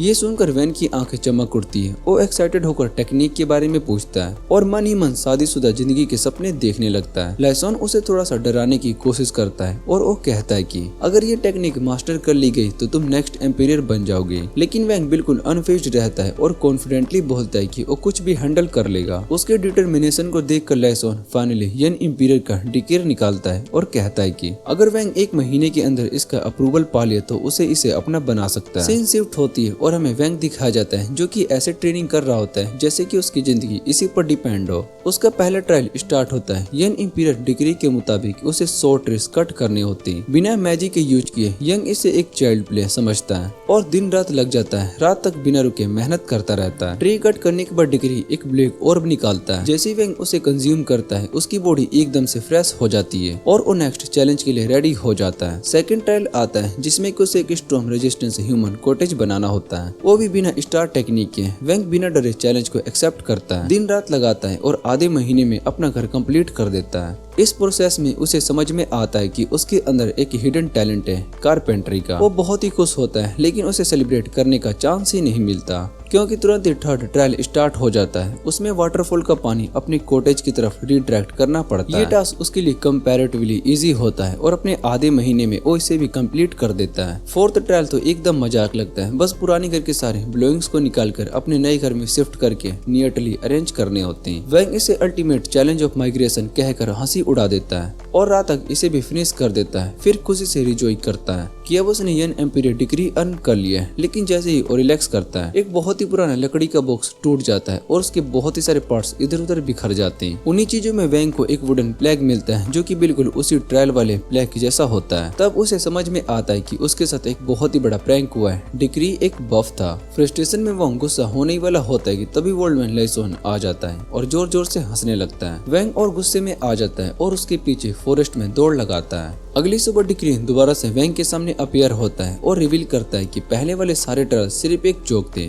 असली ट्रायल तो अभी स्टार्ट हुआ है। वैंग अपना दिमाग खो देता है और लाइसोन पर चिल्लाता है कि उसे फ्री लेबर करवाया गया, लेकिन उसे पता होता है कि वो भी अभी इतना स्ट्रॉन्ग नहीं है कि वो बूढ़े से लड़ सके। आग के पास बैठा वो वैंग बहुत ही उदास होता है और गलती से अपना हाथ जला लेता है। ये देखकर लाइसोन फिर से पीठ पकड़कर हंसने लगता है। वो भी विश करता है कि उसने सो कोल्ड टेक्निक का 8 लेवल अचीव कर लिया है और सिर्फ 100 साल की एज में ही इमोर्टल बन गया। वैंग उसकी एज पर मजाक उड़ाता है और बूढ़ा उसे सबक सिखाने के लिए एक बड़ा सा स्टॉर्म क्लाउड समन कर लेता है। वैंग थोड़ा सा टायर्ड होता है लेकिन बैक डाउन करने से मना कर देता है और डिसाइड करता है कि इसे किसी न किसी तरह से पनिश करेगा। थोड़ी देर के बाद वैंग लाइसोन को एक आइस टी सर्व करता है। लाइसोन बिना सोचे समझे तुरंत पी जाता है और वैंग हंसी में बोलता है कि ये उसने लेट्रिन टाइल्स की मटेरियल से बनाया है और ये सुनकर वैंग तुरंत उड़ जाता है खुद को सेफ समझकर, लेकिन बूढ़ा उसके पीछे पीछे आ जाता है और उसकी कैट एंड माउस चेस फिर से शुरू हो जाती है। आखिर में लाइसोन उसे कुछ कल्टीवेशन पिल्स देता है और कहता है कि मैनकाइंड का फ्यूचर उसके कंधों पर है। वैंग कैजुअली पूछता है और ये डायलॉग तुमने कितने लोगों को बोल रखा है। लाइसोन हल्का सा शर्माते हुए एक्सेप्ट करता है कि उसे खुद भी याद नहीं है कितने लोगों को बोला है उसने। वैंग तुरंत ही वो पिल को निकल जाता है, लेकिन फिर रियलाइज करता है कि उस बूढ़े ने उसे फिर से बेवकूफ बना दिया। लाइसोन मजाक उड़ाते हुए बोलता है कि वो तो वैंग की इलनेस के बारे में लगभग भूल ही गया था। फिर वो उसे एक और पिल देता है और वैंग अपने क्योर की उम्मीद को पकड़ते हुए फिर से वो ले लेता है। उधर लिन बेचारी वैंग का वेट कर रही होती है और अपने मास्टर से पूछती कि वैंग कब वापस आएगा। तभी लाइसोन के घर पर वैंग को इंटेंस ट्रेनिंग करनी पड़ती है उस ओल्ड गीजर के साथ, जो खुद तो बहुत ही मजे ले रहा होता है और वैंग को बस परेशान कर रहा होता है। फ्रस्ट्रेटेड होकर वैंग फाइनली बोलता है कि अब सीरियस हो जाते हैं। दोनों अपनी अपनी हिडन ट्रैप्स रिवील करते हैं जो कि वो एक दूसरे के लिए छुपा कर रखे थे। लाइसोन फिर इंपीरियर की ड्यूटीज के बारे में बूस्ट करता है, उनके इम्पोर्टेंस को समझता है, लेकिन वैंग इम्प्रेस नहीं होता और उल्टा पूछता है कि अगर तुम सच में इंपीरियर हो तो फिर यहाँ टाइम वेस्ट क्यों कर रहे हो। और साथ ही पूछते है कि इमोटस जो कि हमेशा जिंदा रहते हैं, क्या वो सच में कभी मरते नहीं। लाइसोन समझाता है कि इमोटस एक्चुअली डो के साथ बॉर्न होते हैं जो कि उन्हें इंटरनल लाइफ देता है। वैंग फिर पूछता है कि उसे और कितना टाइम यहाँ पर रहना पड़ेगा। इस पर लाइसोन कहता है कि उसे कोर कंडेंसेशन स्टेट और टेक्निक का 3rd लेवल अचीव करना होगा, तब जाकर वुडन प्लेग उसके अंदर एंटर करेगा और उसे स्पिरिचुअल डेथ से इम्यून बना देगा। साथ ही लाइसोन ऐड करता है कि उसके बाद वोंग को वीमेंस कंट्री भेजा जाएगा साउथ में और चाहे तो अपनी पावर से उसकी मदद भी कर सकता है। हॉल के अंदर वैंग देखता है कि वो बूढ़ा अपने मिनिस्टर को बुलाकर अपनी लाइफ स्पेन एक्सपेंड करने की बातें कर रहा होता है। जब सब चले जाते तो वैंग कैजुअली उससे पूछता है कि उसके कितने साल बचे हैं। लाइसोन रिलैक्स होकर बोलता है कि 300 प्लस ईयर्स अभी बचे हैं। फिर टॉपिक चेंज करके वैंग को वॉर्न करता है कि 10 इविल सेक्ट से हमेशा बचकर रहना क्योंकि वो बहुत ही डेंजरस है। वैंग पूछते है क्या इंसान की सोल से इविल को सेंस किया जा सकता है, और जब वो बताता है कि उसने पहले अपनी टेक्निक से एक इविल को आइडेंटिफाई किया था, तब लाइसोन बहुत ही खुश हो जाता है और उसे इविल सेक्ट इन्वेस्टिगेट करने का टास्क असाइन कर देता है। फिर वो वैंग को 2 रिंग्स देता है और बोलता है कि एक चूज कर लो, लेकिन वैंग थोड़ी फ्लर्टरी मारकर दोनों ही ले जाता है। ये देखकर ओल्ड मैन गीजर इरिटेट हो जाता है और उसे रूम से बाहर फेंक देता है। पार्टिंग गिफ्ट के तौर पर उसके अंदर टेक्निक इम्प्लांट कर देता है और कहता है कि इसे 9th लेवल तक कल्टीवेट करना है। वैंग उड़ता हुआ एकदम पानी में आ गिरता है और अपने आप को ड्रॉइंग कंडीशन में पाता है। तभी कुछ फीमेल सोल्जर उसकी वीमेंस कंट्री की तरफ एस्कॉर्ट करते हैं। यहाँ उसे एक लेडी मिलती मिलती है जो कि उसके लुक से बहुत ही अट्रैक्ट हो जाती है और वो कोई और नहीं बल्कि फैंग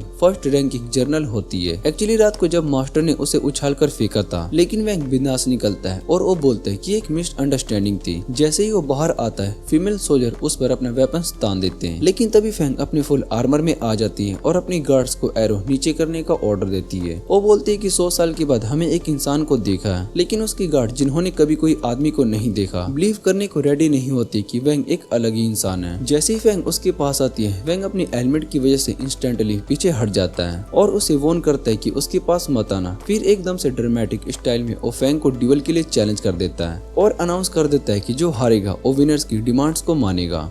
इसके बाद हम देखते हैं कि फैंग उसको क्वीन के सामने प्रेजेंट करने का सोचती है और इजीली वैंग को हरा देती है। क्योंकि वैंग ने अपनी स्टार समनिंग टेक्निक का यूज नहीं किया था, इसलिए उसके पास कोई भी चॉइस नहीं बची थी। ये सोचकर उसको किसी के गिफ्ट्स के रूप में प्रेजेंट किया जाएगा। वैंग के मन में डर बैठ जाता है। तभी वो अपनी असली आइडेंटिटी रिवील करता है कि वह एक्चुअली वेस्टर्न डिवाइन वेलनेस का यंग मास्टर है। थोड़ी देर के बाद हमें वैंग एक कैरेज के अंदर दिखाई देता है जो कि क्वीन से मिलने के लिए जा रहा होता है। रास्ते में वैंग उसे एक अजीब सवाल करती है कि क्या मर्द भी बच्चे पैदा कर सकते हैं। इस पर वैंग तुरंत उसकी मिसअंडरस्टैंडिंग को क्लियर कर देता है। फिर फैंग बताते कि वीमेंस कंट्री में जो लड़कियां अनटच्ड होती है वो एक डिवाइन पुल में स्नान करके बेबी गर्ल को जन्म दे सकती है। वैंग को ये भी पता चलता है कि पूरी जगह एक मैसिव बैरियर से सील्ड है जिससे कि कोई भी बाहर नहीं जा सकता। ये सुनकर वैंग सोचते हैं कि क्या सच में यहाँ से निकलने का कोई रास्ता नहीं है। रास्ते में जाते हुए वो कुछ स्टैचू को देखते हैं जिनसे कि एक डार्क ऑरा निकल रही होती है। वैंग को समझ में आता है कि ये स्टैचू बिल्कुल लाइफलेस है जैसा कि वो दिखते हैं। जब वो क्वीन के पैलेस के पास पहुंचते हैं, तभी एक सोल्जर आकर फैंग को जर्नल कहकर रिपोर्ट देता है कि क्वीन से मिलने की रिक्वेस्ट एक्सेप्ट हो गई और एक इंट्रूडर ने उनकी टेरिटोरी में घुसकर 6 औरतों को हरा दिया। पैलेस के अंदर जाने पर उनका वेलकम एक फैंसी परफॉर्मेंस से किया जाता है, लेकिन तभी वैंग की नजर दूर लटके हुए एक इंसान पर पड़ती है। ध्यान से देखने पर मालूम होता है कि वो कोई और नहीं बल्कि वही परवेट जिमो है जो फिर से लड़कियां ढूंढते ढूंढते यहाँ पर पकड़ा गया। जिमो वोंग से हेल्प मांगता है और वैंग उसे इग्नोर करके गार्ड से पूछता है कि क्या ये वही बंदा है जिसे तुम लोग 1000 टुकड़े करने वाले थे। और वैंग खुद ही नए नए टॉर्चर्स आइडिया सजेस्ट करने लगता है। वहाँ वैंग को लेडी लिन भी मिलती है जिससे कि उसको पता चलता है कि ये दोनों यहाँ पर 3 दिन पहले आए थे। मतलब जिमो ने सिर्फ 2 दिन के अंदर ही इतना बड़ा केओस क्रिएट कर दिया। वैंग उन्हें कह देता है कि तुम्हें इसके साथ जो करना है तुम करो और जिमो लगातार अपनी जान की भीख मांगता रहता है। क्यूरियस वैंग सोल्जर से पूछते कि इतने पावरफुल इंसान को तुमने आखिर पकड़ा कैसे। तभी पता चलता है कि जिमो जो कि रेड हैंडेड सीरियस क्राइम्स करते हुए पकड़ा गया था। ये सुनकर वैंग को थोड़ा सा डाउट होता है कि इतना स्ट्रॉन्ग इंसान इतनी इजीली कैसे पकड़ा गया। इसलिए वो वीमेन लोग जिमो को इन्वेस्टिगेशन के लिए जाने का डिसाइड करती है। दूसरी तरफ वैंग का वेलकम एक डिवाइन इनोवोई के रूप में किया जाता है। सीन शिफ्ट होता है जहाँ पर कोर्ट में वैंग से कहा जाता है कि तुम जिमो का फेट डिसाइड करो। वैंग के ऑर्डर पर जिमो अपनी कहानी सुनाता है कि जब वो प्राइम मिनिस्टर के मेंशन में गया था तब वो वहाँ पर ड्रिंक करके नशा कर लेता है। फिर एक सिंगिंग लेडी उसे लेकर जाती है और जब वो होश में आता है तो उसके कपड़े ही प्रॉपर्ली नहीं होते। स्टोरी आगे बढ़ती है जहाँ पर जिमो कोर्ट में इंसिस्ट करता है कि उसने कोई क्राइम नहीं किया। जब विक्टिमाइज्ड वीमेन अपने टेस्टिमोनी देती है तब लगता है कि शायद से जिमो सच बोल रहा है। एक औरत बताती है कि असली कल्प्रिट के बैग पर एक स्कार था। तब जिमो को अपने बैग दिखाने के लिए कहा जाता है और सबको पता चलता है कि जिमो के पास वैसा कोई स्कार नहीं है। मतलब ये बंदा इनोसेंट है, बस एक परवेट है। ये देखकर सभी को समझ में आता है कि उनके देश में एक ऐसा तीसरा आदमी भी घुस गया है। वैंग तुरंत प्राइम मिनिस्टर को इन्फॉर्म करता है और वो तुरंत पुराना नेशन सील करने के ऑर्डर देते हैं। जिमो को फाइनली आजादी मिल जाती है और जैसे ही उसके चैन्स खुलते हैं उसकी स्ट्रेंथ वापस आ जाती है और बिना टाइम वेस्ट किए वो तुरंत जनरल को फाइट के लिए चैलेंज कर देता है। फाइट शुरू होती है लेकिन वैंग को कुछ अजीब लगता है। तभी वो लिंग को वॉर्न करता है तुम्हारे पीछे जो गार्ड खड़ा है वो सस्पिशियस लग रहा है। लिंग तुरंत उसका डिस्क्यूज तोड़ती है और सबके सामने रिवील होता है कि वो गार्ड एक्चुअली क्वीन खुद ही थी। प्राइम मिनिस्टर एक्सप्लेनेशन मांगती है पर क्वीन सिर्फ इतना कह देती है कि कल पैलेस आकर सब पता चल जाएगा। रात को सीन शिफ्ट होता है जहाँ पर वैंग जिमो के बैटल के बाद उसकी वाउंड्स ट्रीट कर रहा होता है। थोड़ी देर के बाद लिन भी उसके साथ आ जाती है और तीनों मिलकर डिस्कस करते हैं कि विमेंस कंट्री में आखिर क्या करने के लिए आए हैं। वैंग अपना सोल्यूशन शेयर करता है लेकिन उस ओल्ड गीजर वाली बात वो बिल्कुल ही छुपा लेता है। फिर वैंग अपने रूम में चला जाता है। रात में वो जिमो पर स्पाई कर रहा होता है। और तभी अचानक क्वीन उसके सामने आ जाती है। क्वीन वैंग को देखकर फैसिनेटेड होती है क्योंकि ये पहली बार था जब उसने किसी मर्द को देखा था। वो वैंग से मैन और वीमेन के बारे में इंफॉर्मेशन मांगती है और वैंग उससे कहता है कि चलो रात भर बात करते हैं, लेकिन उनकी कन्वर्सेशन प्रॉपर्ली स्टार्ट नहीं हो पाती कि तभी एक नॉक होता है और वैंग क्वीन को एक कॉल सेट में हाइड कर देता है। अगले ही मोमेंट लिंग रूम में आ जाती है और कहती है कि वो वैंग को प्रॉपर्ली थैंक्स नहीं बोल पाई थी। तभी एक और नॉक होता है और लिंग को भी छुपाना पड़ता है। उसके बाद प्राइम मिनिस्टर एंटर करती है, पर उसके आने के थोड़ी देर के बाद ही एक और नॉक सुनाई देती है और इस बार वैंग का पेंडेंट ग्लो करता है, जिससे कि उसकी माँ उसे वार्न करती है कि खतरा पास आ रहा है।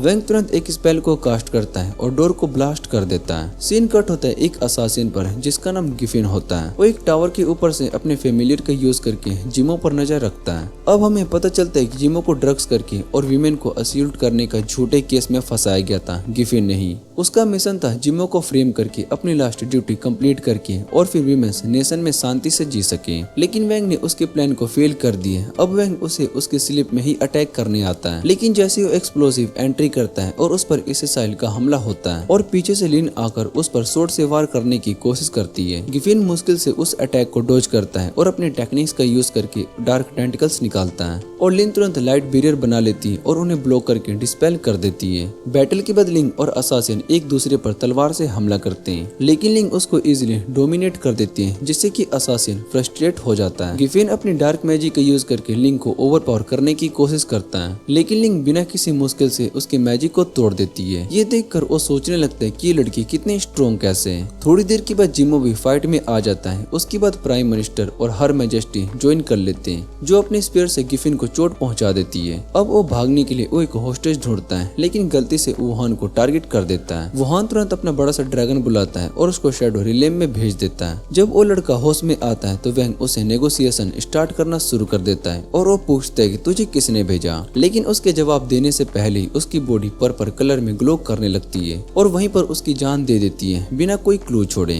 इसके बाद वैंग हर मैजेस्टी का शुक्रिया अदा करता है क्योंकि उसने ट्रैप लगाया था और सोचा कि शायद से उसने सब प्रेडिक्ट कर लिया था, लेकिन प्रिंसेस उसका मजाक उड़ाकर कहती कि कल की सेलिब्रेशन मत भूलना। अगली सुबह लिंग ब्लश कर रही होती है जब वो वैंग को पीसफुली सोता हुआ देखती है, लेकिन अचानक गिमो आकर चिल्लाने लगता है। अब वो होश से फ्री है क्योंकि कल रात का असली कल्प्रिट मिल गया है। वैंग उसका शुक्रिया अदा करता है, पर गमो याद दिलाता है कि अब तुझे मेरी हेल्प का बदला चुकाना होगा। जब वो लोग जर्नी पर निकलते हैं तब गमो अचानक से वैंग से पूछता है कि क्या तुम 4C हाउस ज्वाइन करना चाहोगे। ये सुनकर वैंग को याद आता है कि उसके मास्टर ने इस सेक्ट के अगेंस्ट वार्निंग दी थी, इसलिए वो गमो से रीजन मांगता है। गमो बोस्ट करता है कि 4C हाउस एकदम से प्रेस्टिजियस है, इवन डैडी पार्टी भी ज्यादा, लेकिन फिर भी कोई सॉलिड रीजन नहीं देता। आखिर में वो कहता है कि हाउस के एल्डर उसे इंपीरियर की डिग्री इनहेरेंट करने का कैंडिडेट रिकमेंड करेंगे, जो एक स्पेशल चीज है, लेकिन वैंग मना कर देता है क्योंकि वो अपने क्लैन को छोड़कर सिर्फ प्रेस्टीज के लिए नहीं जी सकता। जर्नी के दौरान बातें करते हुए वो नेशन ऑफ वुमेन पहुंचते हैं। वहां वैंग और लिन का ग्राउंड वेलकम होता है, लेकिन गमो का एंट्री सबको खराब लगती है। वैंग बहुत ही कंफ्यूज होता है कि उसका यहाँ आने का असली मिशन क्या है। तभी जिमो अपना ध्यान प्रेगनेंसी पूल की तरफ लगाता है और वहाँ के प्रेस्टीज पर नजर डालते हैं। प्राइम मिनिस्टर वैंग को हर मैजेस्टी से मिलने के लिए पहले से ले जाती है, पर रास्ते में वैंग को एक डेंजरस बीस्ट की प्रेजेंस फील होती है। प्राइम मिनिस्टर उसे बताती है कि उनका गार्डियन बीस्ट है। जब वो पैलेस में एंटर करते हैं तो प्राइम मिनिस्टर एक्साइटमेंट में आकर वोंग के साथ मिलना चाहती है, लेकिन वोंग रिफ्यूज कर देता है। उसके बाद प्रिंसेस उसका हाथ पकड़कर उसे अपने चैम्बर में ले जाती है और बाकी लोग उन दोनों पर नजर रखने के लिए उनके पीछे चले जाते हैं। प्रिंसेस उसे अपना सिंपल सा घर दिखाती है और फिर वैंग को अपने साथ स्विंग करने के लिए इनवाइट करती है। वैंग जैसे ही कर्टेन के पीछे जाता है, उसके सामने एक डेजिंग गार्डन खुल जाता है। उस गार्डन की ब्यूटी और प्रिंसेस की खूबसूरती दोनों मिलकर वैंग का दिल बहुत ही धड़काने लगती है। शाम तक वो दोनों स्विंग करते रहते हैं और उस दौरान वैंग हर मैजेस्टी से जनरल फेंग के साथ उसके रिश्तेदार के बारे में भी पूछ लेता है। प्रिंसेस ज्यादा कुछ उसे बताती नहीं है, बल्कि उसे अपना प्राइवेट कलेक्शन दिखाने का ऑफर करती है। वैंग पूछते है कि क्या मेरे दोस्त भी आ सकते हैं, और जिमो तुरंत बोल देती है कि वो बिजी है और एकदम से चीजें स्माइल देती है। लेकिन असल में जिमो कुछ प्लान कर रहा होता है फेंग के साथ, जो कि 4CS हाउस की तरफ से एक ट्रायल होता है। थोड़ी देर के बाद जिमो और लिंग चेस खेल रहे होते हैं। लिंग ब्लश करते हुए उससे कहती है कि तुम्हें थोड़ा सा जेंटलमैन बनना चाहिए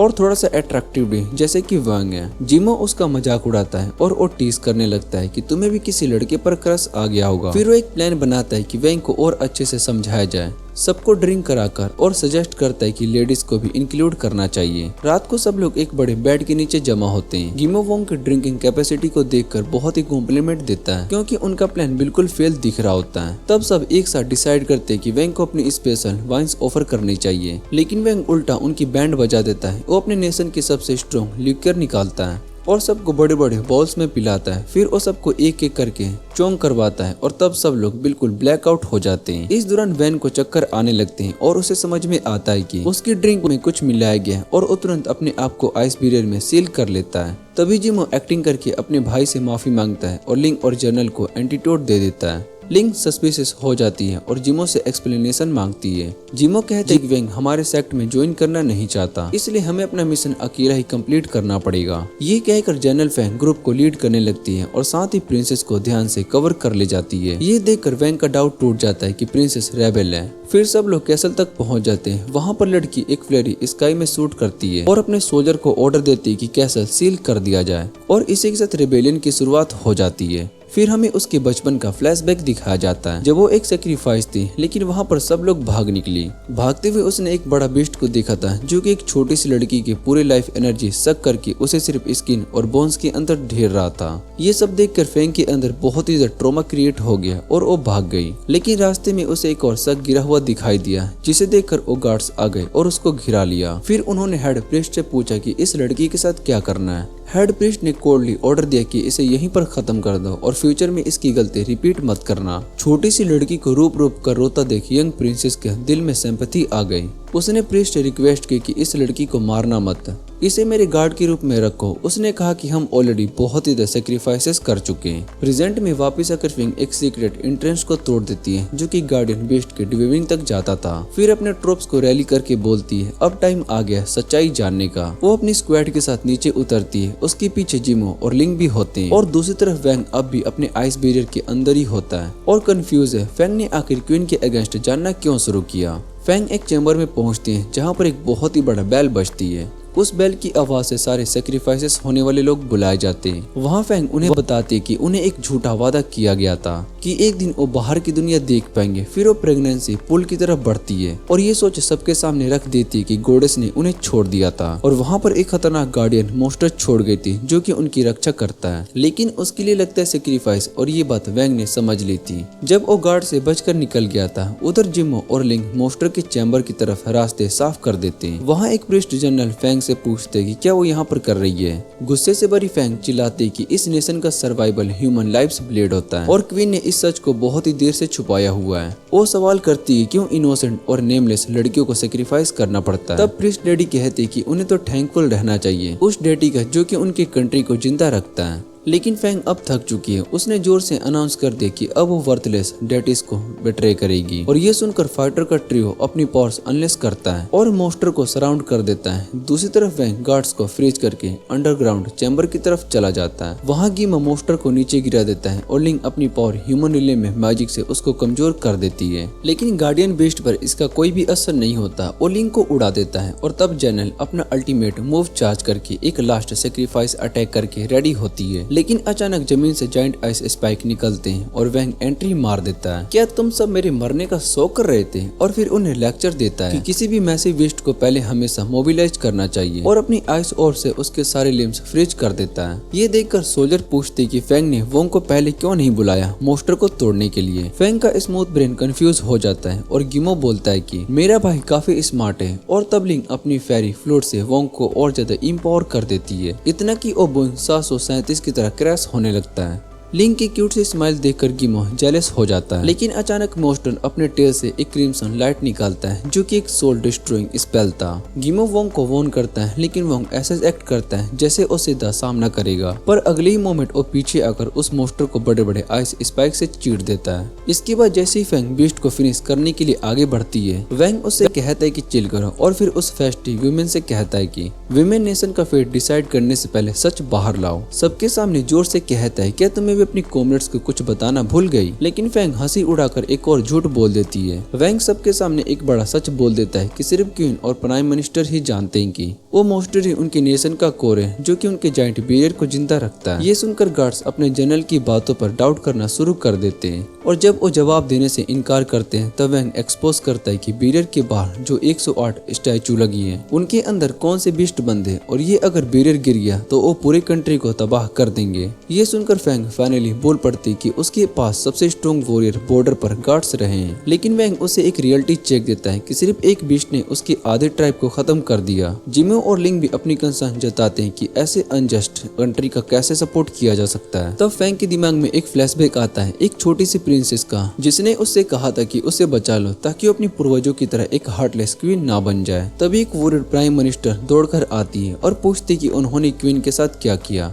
लेकिन वैंग को समझ पाता उससे पहले फैंग अपना अल्टीमेट मूव अनलेस करके क्वीन को ही एक शॉट में खत्म कर देती है। क्वीन का बॉडी वैनिश हो जाता है और उसका क्राउन जमीन पर गिर जाता है। फैंग उसे डिस्ट्रॉय करने के लिए जाती है लेकिन वो खुद एक जोर से धमाका खाकर टीम रॉकेट की तरह उड़ जाती है। सभी उस क्राउन के पीछे भागते हैं। वैंग देखते कि ग्राउंड प्रेगनेंसी पुल के पास घूम रहा है। तब गिमो रस करके थोड़ी देर के लिए उसे फ्रीज कर देता है लेकिन तुरंत ही वो उड़ जाता है और ये देखकर वैंग उससे कहता है क्राउन को रोक कर रखो और तब मैं प्रिंसेस को फैन से बचाता हूँ। थोड़ा कंफ्यूज होकर गिमो अपने मास्टर से हेल्प मांगता है और ट्रायल छोड़ने का वादा करता है। तब वो ओल्ड गीजर फाइनली सामने आ जाता है और वो कन्फेंस करता है कि ट्रायल तो शुरू से ही एक स्कैम था और अब वो डिसाइड करता है कि वो 4 CS हाउस से रिटायर करेगा। उसके बाद वो एक बिल्डिंग स्पेल यूज करता है और गिमो को गाइड करता है कि वुहान की मदद करो जो कि इस वक्त प्रिंसेस को फैंग से बचा रहा है। जब वैंग सक्सेसफुल हो जाता है प्राइम मिनिस्टर प्रिंसेस जनरल को क्राइम रिवील करती है। प्रिंसेस गिल्ट के साथ माफी मांगती है लेकिन अब गिमो का मास्टर जो क्राउन को ज्यादा देर तक बेंड नहीं कर पाता। तब हर मैजेस्टी खुद रियलाइज करती कि अब वक्त आ गया है क्राउन पहनने का और अपनी डेस्टिनेसी फेस करने का। वैंग उसे वॉर्न करता है कि ऐसा करने से उसकी ब्लड लाइन खत्म हो जाएगी, लेकिन क्वीन स्माइल करके बताती कि उसकी एक हिडन सिस्टर है और वैंग से अपनी लास्ट विश पूरी करने को कहती है एक बार एक आदमी को गले लगाना। उसके बाद वो पूरे दिल से वैंग के आइस्ड क्लोक्ड बॉडी को हक करती है और सैड स्माइल के साथ गुड बाय बोल देती है। उसे अपनी मौत की तरफ जाते देखकर वैंग के दिमाग में मास्टर च्युइंग की एडवाइस घूमती है कि मुसीबत के वक्त हमेशा अपनी स्टार समनिंग टेक्निक्स पर भरोसा करना।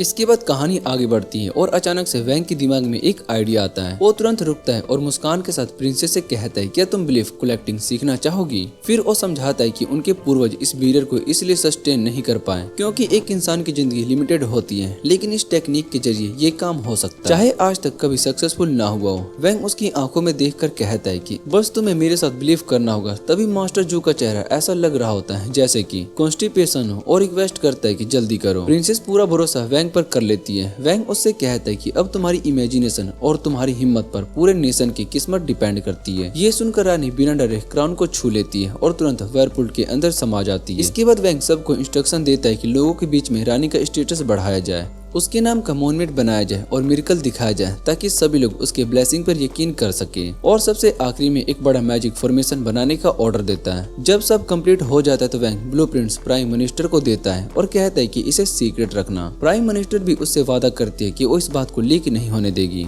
तभी मास्टर जो कहता है कि 4 CS हाउस चुप नहीं बैठेंगे, लेकिन जिमो आगे कर कहते हैं कि उन्हें वो हैंडल कर लेगा। दूसरी तरफ वोंग एक रेड जायंट को उल्टा लटका कर इंट्रोगेट कर रहा होता है ताकि उसे क्लैन माउंटेन के लेजेंडरी हर्ब का लोकेशन पता चल सके। अगले दिन वैंग माउंटेन को टच करता है और सबको बताता है कि रानी ठीक है। ये सुनकर पूरे गांव के चेहरे पर खुशी आ जाती है। शाम को गिमो का मास्टर वैंग की तारीफ करता है कि उसने ब्रेनी डिजाइन के बिलीफ टेक्निक को रियलिटी बना दिया, लेकिन वैंग हंसते हुए कहता है कि ये सब डम लगता। तभी मास्टर जो अपनी दाढ़ी को इस तरह मसलता है जैसे कोई क्रीपी अंकल और उससे पूछता है कि क्या तुम लेडी लिंग में इंटरेस्टेड हो, पर वैंग तुरंत उसे फ्रेंड जोन कर देता है। फिर थोड़ा मस्ती मजाक होता है। मास्टर जो बोलता है कि प्रिंसेस तो तुम्हारे प्यार में पूरी तरीके से पागल थी। सब लोग हंसने लगते हैं और शराब पीकर एंजॉय करते हैं। उसके बाद गिमो का मास्टर फॉर्मेशन कंप्लीट कर देता है। वैंग उसे इनवाइट करता है विक्ट्री बैंक्वेट में आने के लिए, लेकिन वो कहता है कि वो बिजी है, कहीं जंगल में अपना काम कर रहा है। तभी रात के अंधेरे में मास्टर जो एक लेडी और एक आदमी से मिलता है जो कि 4 CS हाउस से होते हैं। वो लोग पूछते हैं कि तुम्हें बुलाया क्यों गया जबकि तुमने रिजाइन कर दिया था, और साथ ही प्रेशर डालते हैं कि तुम वोंग को समझाओगी वो अपने फेबल बिलीफ टेक्निक के ब्लूप्रिंट्स रिवील करें।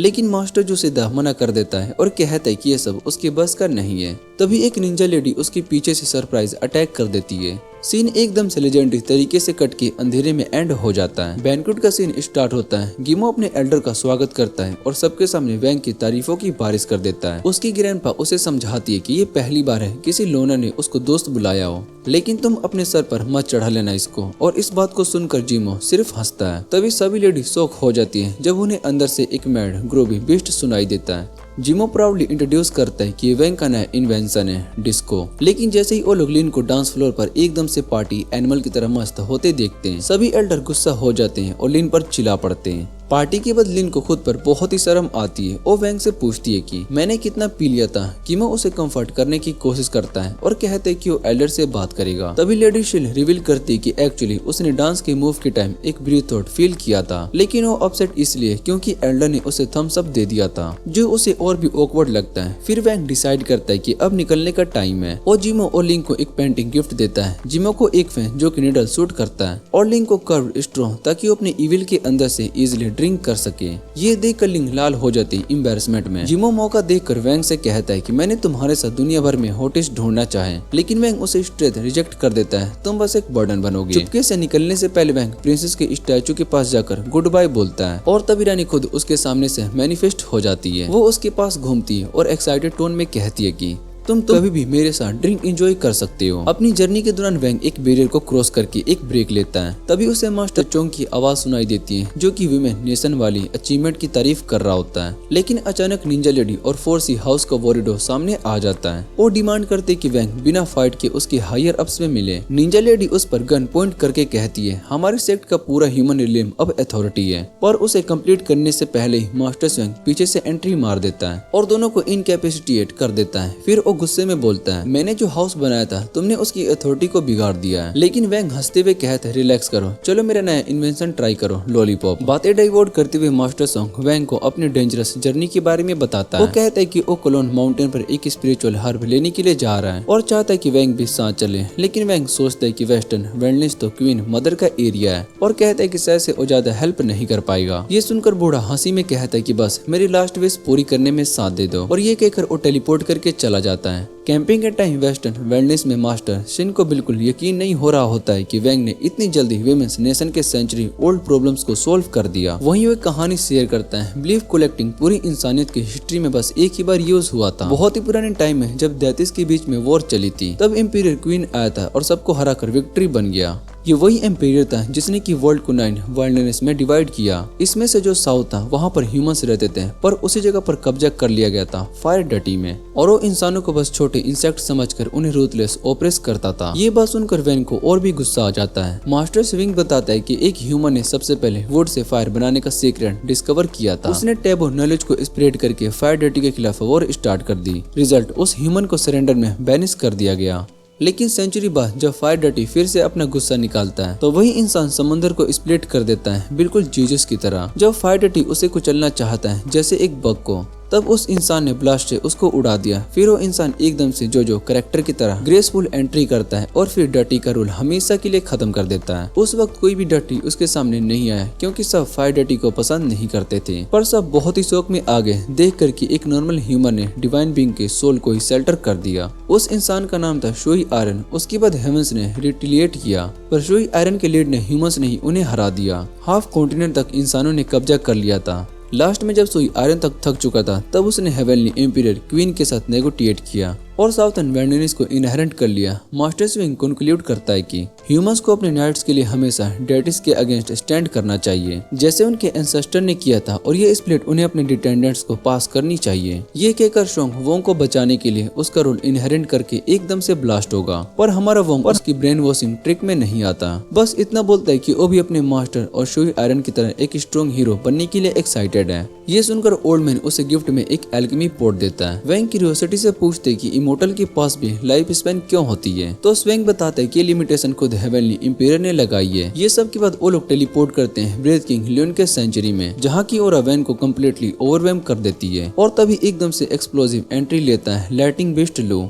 जिसके बाद 3 और मोस्टर आ जाते हैं जिन्हें फाइट करना पड़ता है। मास्टर शियोन साइन करता है और मजाक में वैंग से पूछते कि क्या उसने थोड़ा सा पैंट्स गीला कर दिया। और वेंग एकदम से होनेस्टली कंफर्म कर देता है हाँ, क्योंकि अभी वो एकदम से वीक स्क्रब है। ओल्ड मैन वेंग को बोलता है कि तुम आइलैंड पर वेट करो और फिर उसे एक पोर्टल में डालकर खुद स्पेस में फ्लाई कर जाता है। बिल्कुल टाइम मशीन वाली वाइब्स। वेंग कैश लैंड करता है एक डिस्ट्रेट आइलैंड पर जहाँ पर स्वीट का बैच हाउस भी होता है। वहाँ लेटे हुए वेंग सोचता है कि शायद से उसके मास्टर ने उससे झूठ बोला, सक्सेसर होने का ड्रामा करके ब्लेसिंग भी लूट ली और बस उसे छोड़कर निकल गया। थोड़ा बोर होकर वेंग नैप लेने लगता है, लेकिन उसे एक अजीब सी बर्ड जगा देती है जो बस एक ही वर्ड बोलती है, जिवाई, जैसे कि पोकेमोनो। वेंग उस क्यूट बर्डी से पूछते कि क्या तुमने मुझे सेव किया, और उसको एक फ्रूट ऑफर करता है, लेकिन वो सेवेज बर्ड उस फ्रूट को खुद ही खा जाता है और बदले में एक गोल्डन फ्रूट लाता है जो कि वेंग के अंदर से उसकी पूरी बॉडी रीजनरेट कर देता है। वेंग थोड़ा सा एक्साइटेड होकर पूछता है क्या तुम मेरी बातें समझ सकते हो, और उसको इरिटेट करने के लिए बार बार ज्वई ज्वई बोलता है। तभी सडनली वो बर्ड पूफ होकर एक श्राइन मिडन आउट में एक लड़की बन जाती है। वेंग अपनी आंखों पर यकीन नहीं कर पाता और डिस्परेट होकर उस लड़की से पूछता है कि प्लीज एक बार फिर से बर्ड बन जाओ और मेरे हाथ पर बैठो। जब वो लड़की अपने सॉफ्ट ह्यूमन फीट से ऊपर लैंड करती है तो वेंग इमोशनल हो जाता है, क्योंकि अब डार्क की वजह उसे एक सॉफ्ट और सुकून वाला टच फील होता है।